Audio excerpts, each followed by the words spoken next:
آج کالج میں اس کا پہلا دن تھا۔ کیٹ کے والد بہت بڑے بزنس مین تھے، لیکن عام امیر لوگوں کے برعکس انہوں نے اپنی اکلوتی بیٹی کیٹ کو بہت اچھی تربیت کی تھی۔ اور ایک چیز جسے انہوں نے کبھی فراموش نہ کیا تھا وہ تھی کیٹ کی پڑھائی۔ وہ چاہتے تھے کہ ان کی بیٹی اعلیٰ تعلیم حاصل کرے اور ان کا سر فخر سے بلند کر دے، نہ کہ عام امیر زادیوں کی طرح باپ کی دولت پر فخر کرتے ہوئے ساری عمر گزار دے۔ کیٹ کے ڈیڈی نے تمام معلومات حاصل کر لی تھیں کہ میٹرک کے بعد کیٹ کے لیے کون سا کالج بہترین رہے گا، اور اگلے ہی روز وہ اسے لے کر شہر کے معروف کالج میں موجود تھے۔ شہر میں گھر بھی موجود تھے، لیکن چونکہ اب کیٹ کو بہت زیادہ محنت کرنی تھی، چنانچہ اس کے ڈیڈی نے فیصلہ سنا دیا کہ اب اس کو ہاسٹل میں رہنا ہوگا تاکہ اپنی تمام تر توجہ پڑھائی پر مرکوز کر سکے۔ ڈیڈی کے اس فیصلے پر اس نے سر تسلیم خم کر لیا۔ ضروریات کی تمام چیزیں لے کر وہ ڈیڈی کے ساتھ کالج آ گئی، اور اب ڈیڈی اسے خوب محنت کی تلقین کر کے روانہ ہو رہے تھے۔ کیٹ ایک زندہ دل اور خوش مزاج لڑکی تھی۔ اگرچہ کالج اس کے لیے نیا تھا، مگر پھر بھی وہ خوش تھی۔ اسے پورا یقین تھا کہ اس نئے کالج میں وہ ضرور ایڈجسٹ کر لے گی اور پڑھائی بھی دل لگا کر کرے گی تاکہ اس کے والد کو اس پر فخر محسوس ہو، اور یہی اس کی زندگی کا مقصد تھا۔ وہ بہت خوبصورت لگ رہی تھی۔ وائٹ جینز پر بلیک ٹاپ کا کمبینیشن اس پر بہت زیادہ سوٹ کر رہا تھا۔ میم وارڈن نے اسے بتایا تھا کہ اس کا کمرہ کس طرف ہے۔ اب وہ اپنا بیگ تھامے اپنے کمرے کی جانب رواں دواں تھی۔ اس نے کمرے کا دروازہ کھولا اور بیگ کو گھسیٹ کر اندر لے آئی۔ کمرے پر ایک اچٹتی ہوئی نگاہ ڈالتے ہوئے وہ دور جا بیٹھی۔ ویل، کمرہ تو اچھا ہے، اس نے خود کلامی کی۔ چند لمحات ہی گزرے تھے کہ کمرے کا دروازہ دھڑام سے کھلا۔ اس نے مڑ کر دیکھا تو وہاں دو لڑکیاں موجود تھیں جن کے چہرے پر شیطانی مسکراہٹ رقصاں تھی۔ کیٹ صورتحال کو جلد ہی بھانپ گئی اور دل ہی دل میں کہنے لگی، کیٹ تیار ہو جا۔ وہ جان گئی تھی کہ یہ دونوں اس کو تنگ کرنے والی ہیں۔ یہ بھی جانتی تھی کہ اب اس صورتحال سے کیسے نمٹنا ہے۔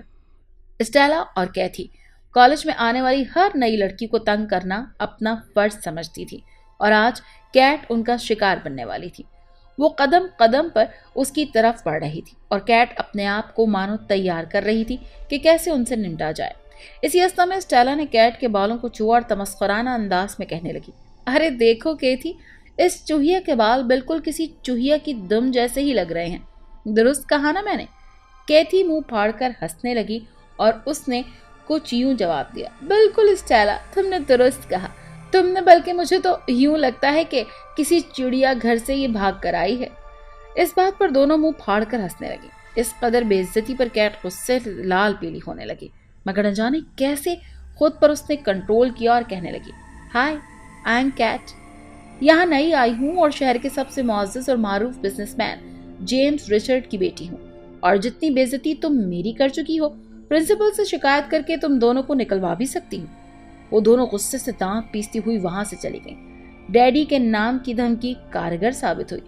اگرچہ کیٹ اس طرح اپنے ڈیڈی کا نام فخر سے لیتی ہوئی اور ان کے نام کی دھمکی دیتے ہوئے خود کو عام امیر زادیوں کی طرح مغرور نظر آ رہی تھی، جو کہ وہ کبھی نہ تھی، کیونکہ اس نے اپنے ڈیڈی کی دولت پر کبھی فخر نہیں کیا تھا اور نہ ہی یوں ڈیڈی کے نام کی دھمکیاں دیتی تھی، مگر اس وقت اس کے پاس اور کوئی چارہ نہ تھا۔ ان بدتمیز لڑکیوں سے محض اس طرح ہی پیچھا چھڑایا جا سکتا تھا۔ کیٹ نے سر جھٹکا، بیگ سے کپڑے نکالے اور نہانے کے لیے واش روم میں گھس گئی۔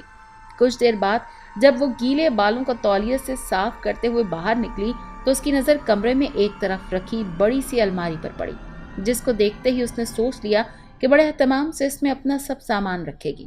بال خشک کرنے کے بعد وہ الماری کی طرف بڑھی، مگر یہ کیا؟ اس میں تو تالا لگا ہوا تھا۔ اگلے ہی لمحے وہ الماری کی چابی لینے وارڈن کے کمرے میں موجود تھی۔ مجھے افسوس ہے کیٹ، میں تمہیں اس الماری کی چابی نہیں دے سکتی، کیونکہ اس میں ہمارا کچھ قیمتی سامان رکھا ہوا ہے۔ وارڈن نے اسے صاف صاف لفظوں میں منع کر دیا۔ یہ سن کر کیٹ ورطہ حیرت میں ڈوب گئی، مگر ابھی وہ بولنے ہی والی تھی کہ وارڈن نے اسے مزید بات کرنے کا موقع نہ دیا اور چوکیدار آ گیا۔ وارڈن صاحبہ، آپ کو پرنسپل صاحبہ بلا رہی ہیں۔ یہ سنتے ہی وارڈن کمرے میں چلی گئی اور کیٹ حیران اور پریشان سوچوں کے سمندر میں ڈوب گئی۔ ہمیشہ کی طرح اس بار بھی کیٹ نے اپنی زندہ دلی اور خوش مزاجی کی وجہ سے کالج میں سب کا دل جیت لیا۔ وہ نہ صرف تمام اساتذہ کی نظر میں اپنا ایک مقام بنا چکی تھی، بلکہ اس نے کئی سہیلیاں بھی بنا لی تھی، اور اتنا کچھ اس نے محض ایک ہی ہفتے میں کر لیا تھا۔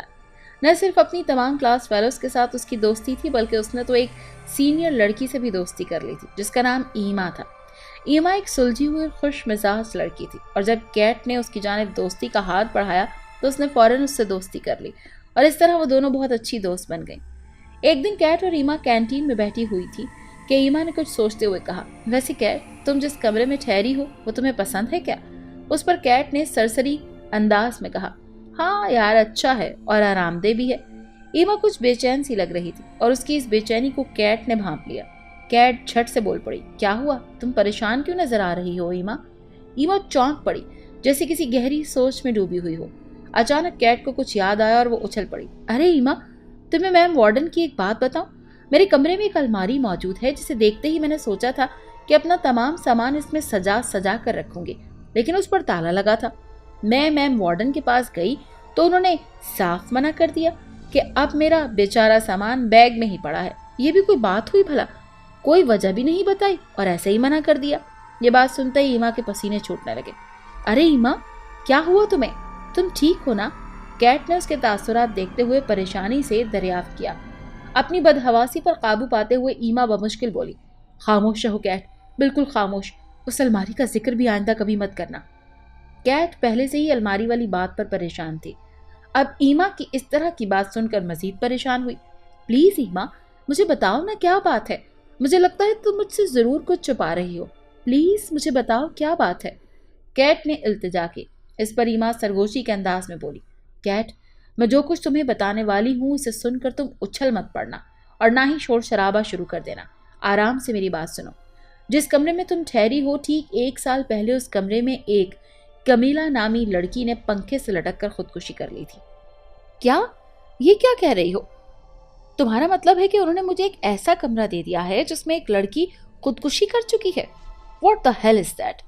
کیٹ پریشانی اور غصے کے عالم میں بولتی گئی۔ کیٹ پلیز خاموش رہو، آہستہ بولو۔ میں جانتی ہوں کہ یہ غلط ہے، تمہیں وہ کمرہ نہیں دینا چاہیے تھا، کیونکہ اس کمرے کے ساتھ ایک اور مسئلہ یہ ہے کہ جو الماری وہاں موجود ہے وہ کمیلا کے استعمال میں ہوتی تھی، لیکن اس کے مرنے کے بعد پرنسپل نے اس الماری کو کمیلا کا مختصر سامان کو باہر نکال کر کمرہ بند کرنے کا حکم دیا، مگر پراسرار طور پر وہاں سے فرنیچر تو نکال لیا گیا مگر وہ الماری نہ نکالی جا سکی۔ نہ جانے اس میں ایسی کون سی طاقت ہے جس نے اس الماری کو پکڑ رکھا ہے۔ 10 بندوں نے اسے پکڑ کر نکالنے کی کوشش کی مگر بے سود، مانو وہ زمین سے چپک سی گئی ہو۔ آخر پرنسپل نے تنگ آ کر اس الماری کو ہمیشہ کے لیے بند کر دیا اور تمام اسٹاف اور اسٹوڈنٹس کو جن کو اس بات کا علم تھا ان سب کو اپنی زبان بند رکھنے کا کہا، مزید یہ کہ کمرہ کھول دیا تاکہ نئے آنے والے اسٹوڈنٹس وہاں رہ سکیں۔ کیٹ آنکھیں پھاڑے یہ سب کچھ سن رہی تھی۔ فوراً سوال داغ دیا، لیکن اس لڑکی نے خودکشی کیوں کی؟ کیا اس بات کا علم کسی کو نہیں تھا؟ آخر کوئی تو وجہ رہی ہوگی۔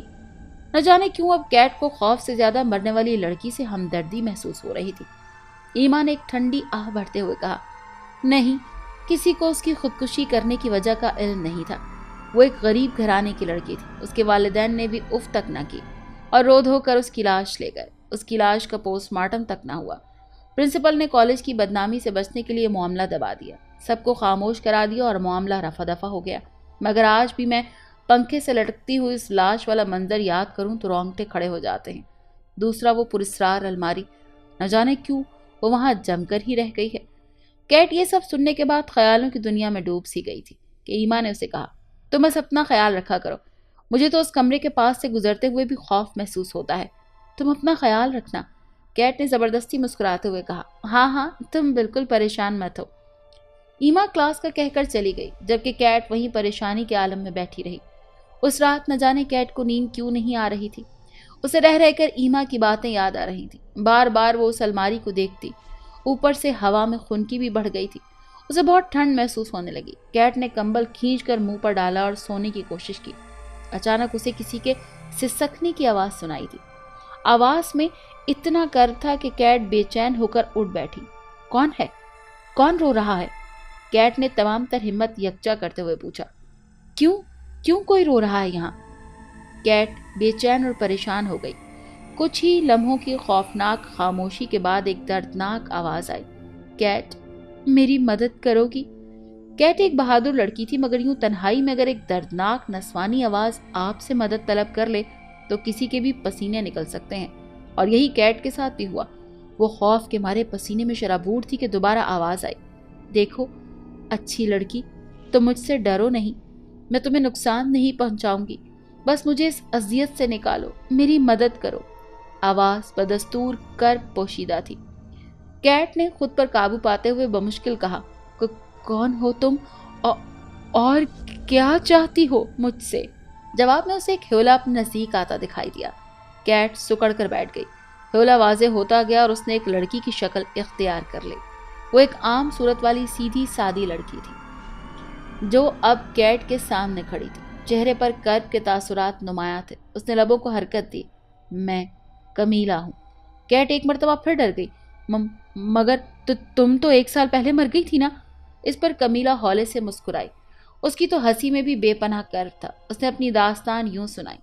میں بھی تمہاری ہی طرح ایک جیتی جاگتی زندہ لڑکی تھی، غریب والدین کی بیٹی، آنکھوں میں بے شمار خواہشات کے جگنو لیے یہاں تعلیم کے حصول کے لیے آئی تھی، مگر ان دونوں نے مجھ سے جینے کا حق ہی چھین لیا۔ یہ کہتے ہوئے اس نے ہیولے کے چہرے پر شدید غصے کے تاثرات ابھرے۔ کس نے تم سے جینے کا حق چھین لیا؟ کیٹ نے سوال داغا۔ وہ پھر گویا ہوئی۔ اسٹیلا اور کیتھی۔ میں جب یہاں نئی آئی تو انہوں نے مجھے خوب تنگ کیا۔ میں بہت کم بولنے والی لڑکی تھی۔ وہ جو بھی کہتی چپ چاپ سن لیتی۔ تقریباً 1 ماہ تک میں ان کو برداشت کرتی رہی۔ پھر ایک رات میری ہمت جواب دے گئی جب اسٹیلا نے میرے بیگ سے میرے ممی پاپا کی تصویر نکال کر اسے پاؤں کے نیچے رونڈنا شروع کر دیا۔ میں نے غصے سے اسے دھمکی دی کہ میں پرنسپل سے اس کی شکایت کر دوں گی۔ نتیجتاً اسٹیلا نے مجھے دھکا دیا۔ میں بیڈ پر جا گری۔ اس نے ایک تکیہ میرے منہ پر رکھ دیا اور اس کام میں کیتھی نے اس کا خوب ساتھ دیا۔ جب اس نے یقین کر لیا کہ میں مر چکی ہوں تو دونوں نے مل کر پنکھے سے میری لاش کو لٹکا دیا تاکہ یہ خودکشی کا کیس معلوم ہو اور دونوں پر کسی کو شک نہ ہو۔ کیٹ یہ سن کر ہکی بکی رہ گئی۔ اب اسے کمیلا پر ترس آ رہا تھا۔ وہ بول اٹھی، کیا اس دوران کسی نے تمہاری مدد نہیں کی؟ تم نے چیخنے کی کوشش تو کی ہوگی۔ ہیولا کرب سے مسکرا اٹھا۔ یہ رات کا آخری پہر تھا۔ سب خواب خرگوش میں تھے۔ میں پانی پینے باہر نکلی تھی کیونکہ میرے کمرے میں موجود جگ خالی ہو چکا تھا۔ ان دونوں نے شاید میرے قتل کا منصوبہ پہلے ہی بنا رکھا تھا۔ مجھے پکڑ کر لے آئیں کمرے میں اور یوں یہ سب ہوا۔ ہیولے نے بتانا شروع کیا۔ کیٹ کی آنکھوں میں آنسو آ گئے۔ یہ ایک دردناک کہانی تھی جس نے اس کو جھنجھوڑ کر رکھ دیا۔ وہ بول اٹھی، کمیلا، میں کس طرح تمہاری مدد کر سکتی ہوں؟ ہیولے کے چہرے پر دردناک ہلکی سی مسکراہٹ ابھری۔ مجھے انصاف چاہیے پیاری کیٹ۔ میری موت کے بعد یہ کمرہ بند کر دیا۔ تم پہلی لڑکی ہو جو میری موت کے بعد اس کمرے میں رہائش کے لیے آئی ہو۔ یہ الماری دیکھ رہی ہو نا؟ ہیلے نے الماری کی طرف اشارہ کرتے ہوئے کہا۔ اس الماری میں میری ایک ڈائری موجود ہے جس میں نے اپنے ساتھ ہونے والے تمام واقعات لکھے تھے۔ میں نے یہ بھی لکھا تھا کہ میں اسٹیلا اور کیتھی سے جان کا خطرہ ہے مجھے، کیونکہ کئی مرتبہ انہوں نے مجھے جان سے مارنے کی دھمکی دی تھی۔ پرنسپل صاحبہ کو تو اتنی زحمت نہ ہوئی کہ اس الماری کو کھول کر ایک مرتبہ دیکھ ہی لیں۔ انہوں نے تالا لگا دیا، مگر میں نے اس الماری کو آج تک یہاں سے کسی کو اٹھانے نہیں دیا، کیونکہ اس میں میری ڈائری ایک ایسا ثبوت ہے جو مجھے انصاف دلا سکتا ہے۔ تم اس کا پرنسپل صاحبہ کو بتاؤ، وہ یہ ڈائری پولیس اسٹیشن میں بھجوائیں گی۔ جب تک ان دونوں لڑکیوں کو پھانسی نہیں ملتی مجھے سکون نہیں ملے گا۔ اگرچہ میں خود انہیں ان کے انجام سے دوچار کر سکتی ہوں، مگر میں یہ معاملہ قانون کے ہاتھ میں دیتی ہوں۔ مجھے انصاف چاہیے۔ کیٹ نے آنسو پوچھتے ہوئے کہا، تمہیں انصاف ضرور ملے گا، مجھے انتظار رہے گا۔ یہ کہتے ہوئے وہ غائب ہو گئی۔ اگلے روز کیٹ نے تمام واقعہ پرنسپل صاحبہ کے گوش گزار کر دیا۔ پہل انہوں نے ماننے سے انکار کر دیا، مگر پھر کیٹ کے اصرار پر تیار ہو گئیں۔ الماری کو کھولا گیا تو واقعی وہاں ڈائری موجود تھی۔ پرنسپل نے اسے فوراً سے بیشتر پولیس اسٹیشن میں بھجوا دیا اور پولیس کے افسران کیتھی اور اسٹیلا کو گرفتار کر کے لے گئے۔ چند روز بعد ہی عدالت نے اسٹیلا اور کیتھی کو ایک مظلوم اور کمزور لڑکی کو ڈرانے اور دھمکانے کے سلسلے میں عمر قید کی سزا سنائی۔ اسی دوران دونوں نے تفتیش کے دوران ہی اعتراف بھی کر لیا کہ انہوں نے کمیلا کا قتل کیا تھا۔ یہ اعتراف کرنے کی دیر تھی کہ عدالت نے دونوں کو پھانسی کی سزا سنا دی۔ کیٹ مزے سے اپنے کمرے میں کافی پیتے ہوئے اسائنمنٹ تیار کر رہی تھی کہ ایک مدھم سی سرگوشی اسے بالکل اپنے کان کے نزدیک سنائی دی۔ شکریہ پیاری کیٹ، آج مجھے انصاف مل گیا، میں جا رہی ہوں، تمہارا بہت بہت شکریہ۔ کیٹ اس آواز کو پہچان گئی تھی۔ یہ کمیلا کی ہی آواز تھی جس کی بے چین روح کو اب سکون مل گیا تھا۔ کیٹ ہولے سے مسکرا دی۔